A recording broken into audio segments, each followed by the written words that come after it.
할렐루야. 여러분의 삶에 주님의 크신 은총이 항상 함께하기를 소망합니다. 함께 보실 말씀은 창세기 5장에서 9장 말씀이 되겠습니다. 이 부분은 대홍수 심판에 대한 기록입니다. 5장을 보면 먼저 구원 역사를 잇는 아담의 계보에 대한 기록이 나오는데요. 5장 1절을 보면 이것은 아담의 계보를 적은 책이니라고 시작을 하는데 6절을 보면은 아담의 셋째 아들 셋의 후손들에 대한 계보가 시작됨을 볼 수가 있습니다. 그러니까 셋의 계보에서 아담의 셋째 아들 셋의 계보에서 에녹, 노아, 아브라함, 다윗, 예수 그리스도로 이어지는 구원 역사의 계보가 형성된다는 것을 볼 수 있습니다. 그 계보를 보면 인간의 평균 수명이 약 900세 정도가 됩니다. 사람 수명이 사실은 그 정도 되어야 배워도 한 500년 야무지게 배우고 놀아도 또 한 500년 한없이 원없이 놀 텐데 수명이 100년도 안 되니까 알만 하면 은퇴고 또 살만 하면은 요단강 건너가게 되는 그런 참 부족함이 많은 인생이 되었습니다. 당시는 홍수 심판이 있기 전이라 이제 윗궁창에 물도 적당하고 또 지각에 큰 변동이 없어서 지구 어디서나 기후 조건이 좋고 과실이 풍부하고 또 사람의 몸이 오래 살 수 있는 그런 모든 자연 조건들이 잘 구비되어서 그렇게 오래 살았다는 견해도 있고 또 어떤 이들은 지구의 자전 속도가 지금과는 달라서 그렇게 오래 산 것으로 기록되었다고 보는 견해도 있습니다.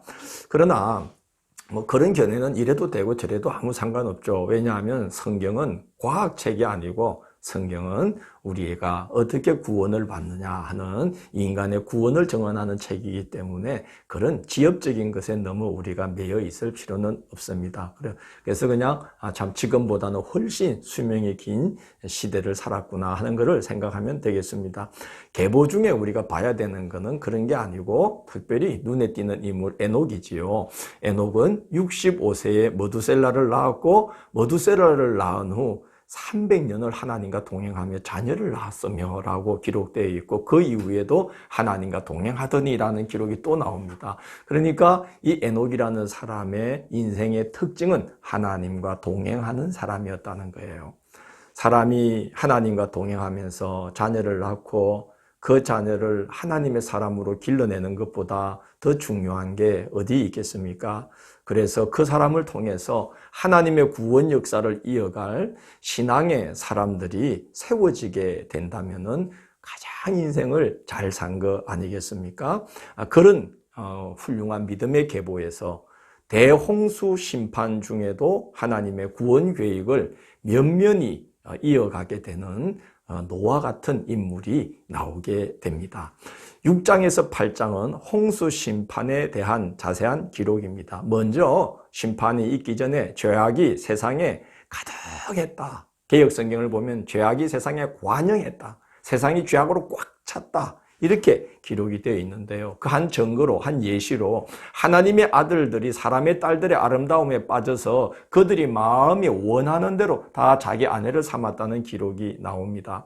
이 하나님의 사람들이라는 것은 어떤 이들은 셋의 아들, 신앙의 후손들이 가인의 딸들에게 마음을 빼앗겨서 무분별한 결혼을 하게 되었다고 보는 견해도 있고 또 어떤 견해는 하나님의 아들들이라고 불려질 만큼 정말 초인적인 가공할 만한 힘을 가진 인간들이 등장하면서 그들이 힘이 약한 사람들의 딸들을 자기들 마음대로 원하는 대로 자기 아내를 삼는 그런 죄악, 그런 포악을 저질렀다고 보는 견해도 있습니다. 어떤 경우든 확실한 사실은 사람의 죄악이 세상에 가득 차게 되었다는 겁니다. 그런데 그 결과 심판이 있기 전에 하나님의 영이 그들을 떠나가 버리는 일이 먼저 있게 됩니다.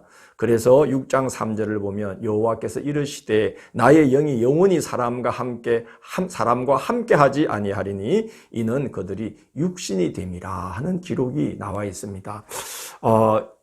사람에게서 하나님의 영이 떠나자마자 육신이 되었다는 말은 그들이 고깃덩이 같은 존재가 되었다는 말이죠. 오직 육신만 위할 줄 아는 그래서 육신을 따라서 살아가는 육신만 위하는 고깃덩이 같은 그런 존재가 되고 말았다는 기록입니다.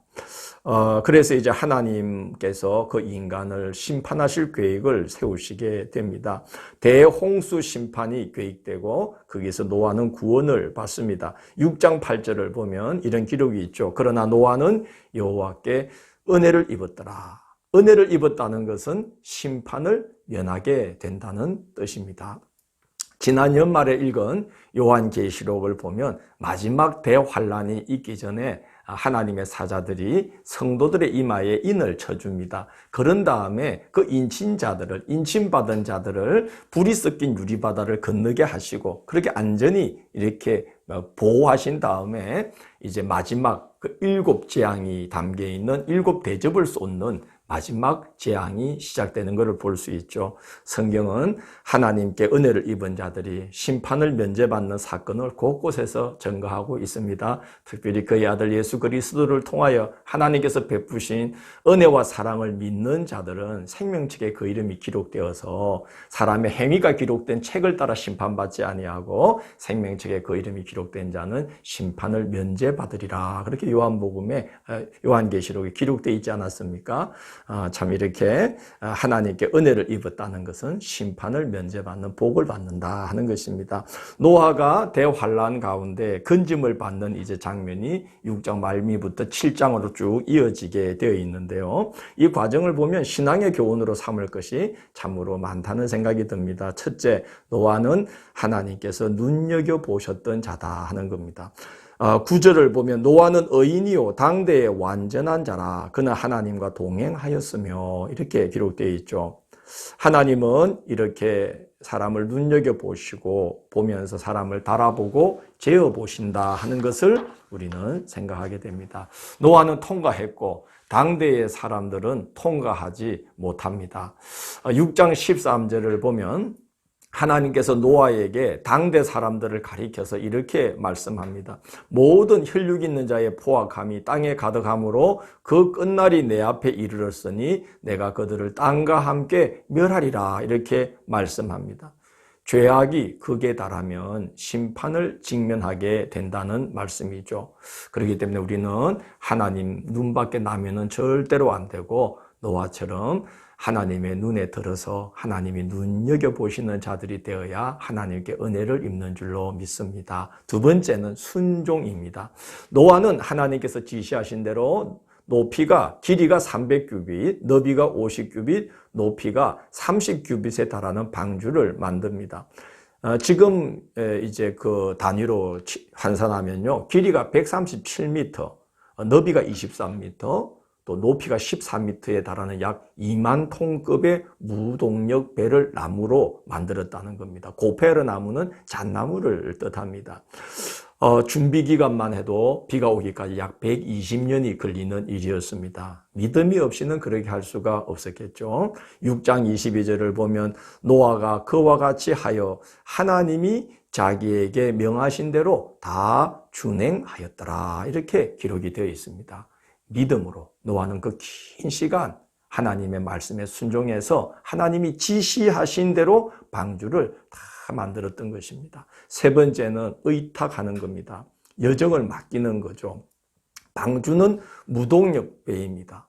그러니까 하나님의 이끄심에 오롯이 맡기는 이제 여정을 시작하게 되는 거죠. 기억해야 될 것은 맡기면 인도하시고 책임져 주신다는 거예요. 그것이 바로 7장의 기록이 되어 있습니다. 기억하십시오. 맡기면 반드시 인도하시고 책임져 주시는 겁니다.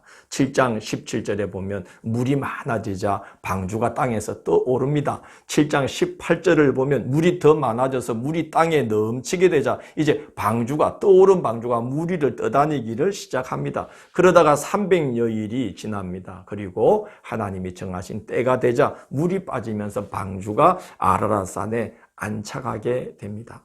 성경을 읽어보면 놀랍게도 하나님은 그 모든 환란의 여정을 방주에 타고 있는 노아 가족과 함께 있는 짐승들을 중심에 두고 그 심판의 일정들을 조정하고 계신다는 것을 알 수 있어요.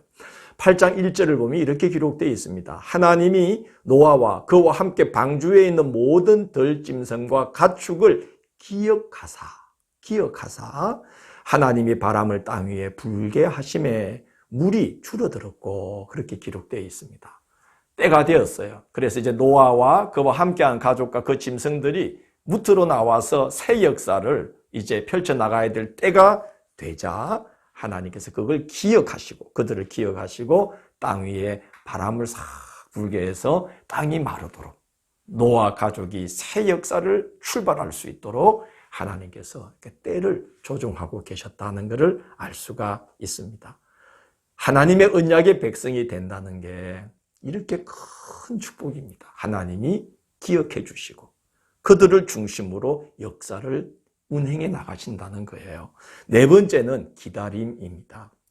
8장 6절을 보면 40일을 지나서 노아가 그 방주에 낸 창문을 열고, 문을 열어보니까 땅이 다 말랐어요. 물이 빠졌어요.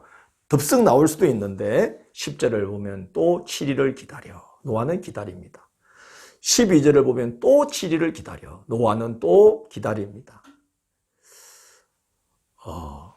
그로부터 2달이 지나서 물이 지면에서 다 그쳤는데도 노아는 또 기다립니다. 뭘 기다렸을까요?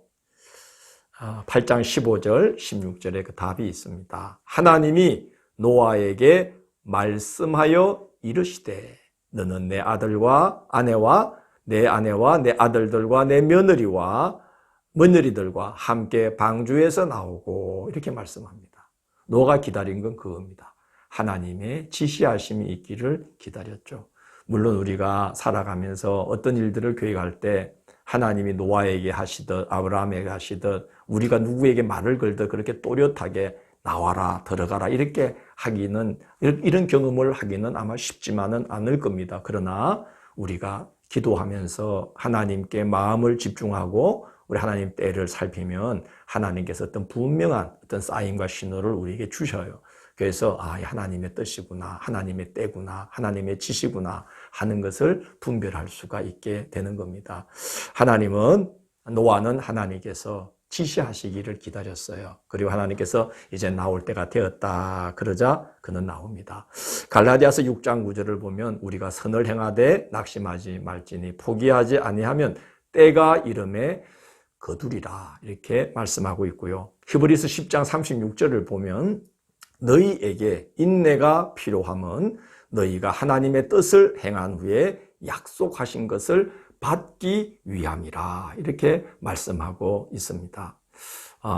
인내하고 하나님의 때를 기다릴 때에 그렇게 우리는 하나님이 약속하신 것, 하나님이 준비해 놓으신 것을 받을 수 있는 은혜를 입게 되는 거죠. 5번째는 감사입니다. 8장 20절을 보면 방주에서 나온 노아가 가장 먼저 한 것은 감사의 단을 쌓는 거였어요. 노아가 여호와께 제단을 쌓고, 그렇게 기록되어 있습니다.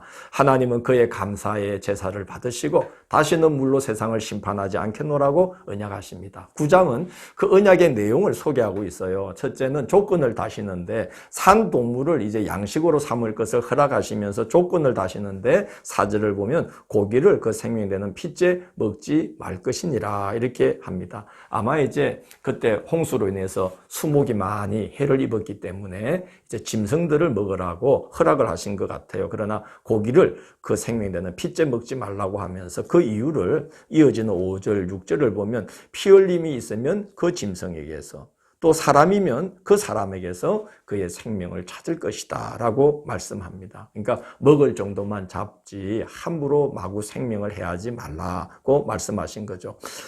그리고 다시는 홍수로 모든 생명을 멸하지 않겠다고 약속하시면서 무지개를 언약의 정표로 삼으십니다. 9장 14절을 보면 내가 구름으로 땅을 덮을 때 무지개가 구름 속에 나타나면, 이런 말씀을 합니다. 위로의 말씀이죠. 생각해 보십시오. 대홍수를 겪은 노아의 가족들이 밖에 나가서 일을 하려고 하는데 비구름이 하늘을 덮으면 얼마나 두려웠겠습니까? 또다시 대홍수가 있을까 봐. 그래서 하나님께서 무지개를 정표로 삼아서 안심하고 삶을 일구도록 내가 구름으로 땅을 덮을 때에 무지개가 구름 속에 나타나면, 이렇게 약속하시면서 노아 가족들이 안심하고 새 역사를 시작할 수 있도록 위로하시고 약속해 주시는 겁니다. 이제 끝부분의 내용은 노아의 둘째 아들 함이 노아에게 저주를 받는 장면인데요. 이 둘째 함이 노아가 포도농사를 짓고 나서 포도주를 마시고 취하여 벌거벗고 있는 것을 보고 그 하체를 보고 그냥 아버지의 그 하체를 보고 못 본 척 하면 될 텐데 두 형제에게 그를 또 다 고자질을 했어요. 근데 이 셈과 야벳, 첫째와 셋째는 뒷걸음질 쳐서 옷을 가져다가 덮어줬어요. 참 귀한 마음이죠. 그러자 이 사실을 알게 된 노아가 함을 저주하면서 함만이 아니라 그의 후손을 이제 통칭하면서 가나안은 저주를 받아 그 형제의 종들의 종이 되기를 원하노라 하고 저주를 받게 됩니다. 그렇게 해서 이제 노아에 대한 기록이 이제 끝을 맺게 되는 것입니다. 노아처럼 우리는 하나님의 눈에 드는 자들이 되어야 되겠어요. 그래서 사람만이 아니라 이 땅의 생명들을 구원받게 하는 그런 복의 근원이 되는 자들로 하나님의 사람으로 이 한 해를 살고 또 복되게 쓰임받으면 참 좋겠다는 생각이 듭니다. 기도하겠습니다. 주님, 오늘도 대환란 중에 또 은혜를 입어서 환란을 면하게 되는 노아의 그 기록을 저희들이 봤습니다. 주님, 저희들도 노아처럼 순종하고 노아처럼 준비되고 노아처럼 인내하고 노아처럼 의탁하고 노아처럼 감사하고 그렇게 노아처럼 하나님과 동행하면서 살아가면서 이 땅에 하나님의 복을 전하고 하나님의 복을 끼치고 복의 통로가 되는 자들로 이 한 해를 살아갈 수 있도록 인도하여 주옵소서. 예수님 이름으로 기도드립니다. 아멘.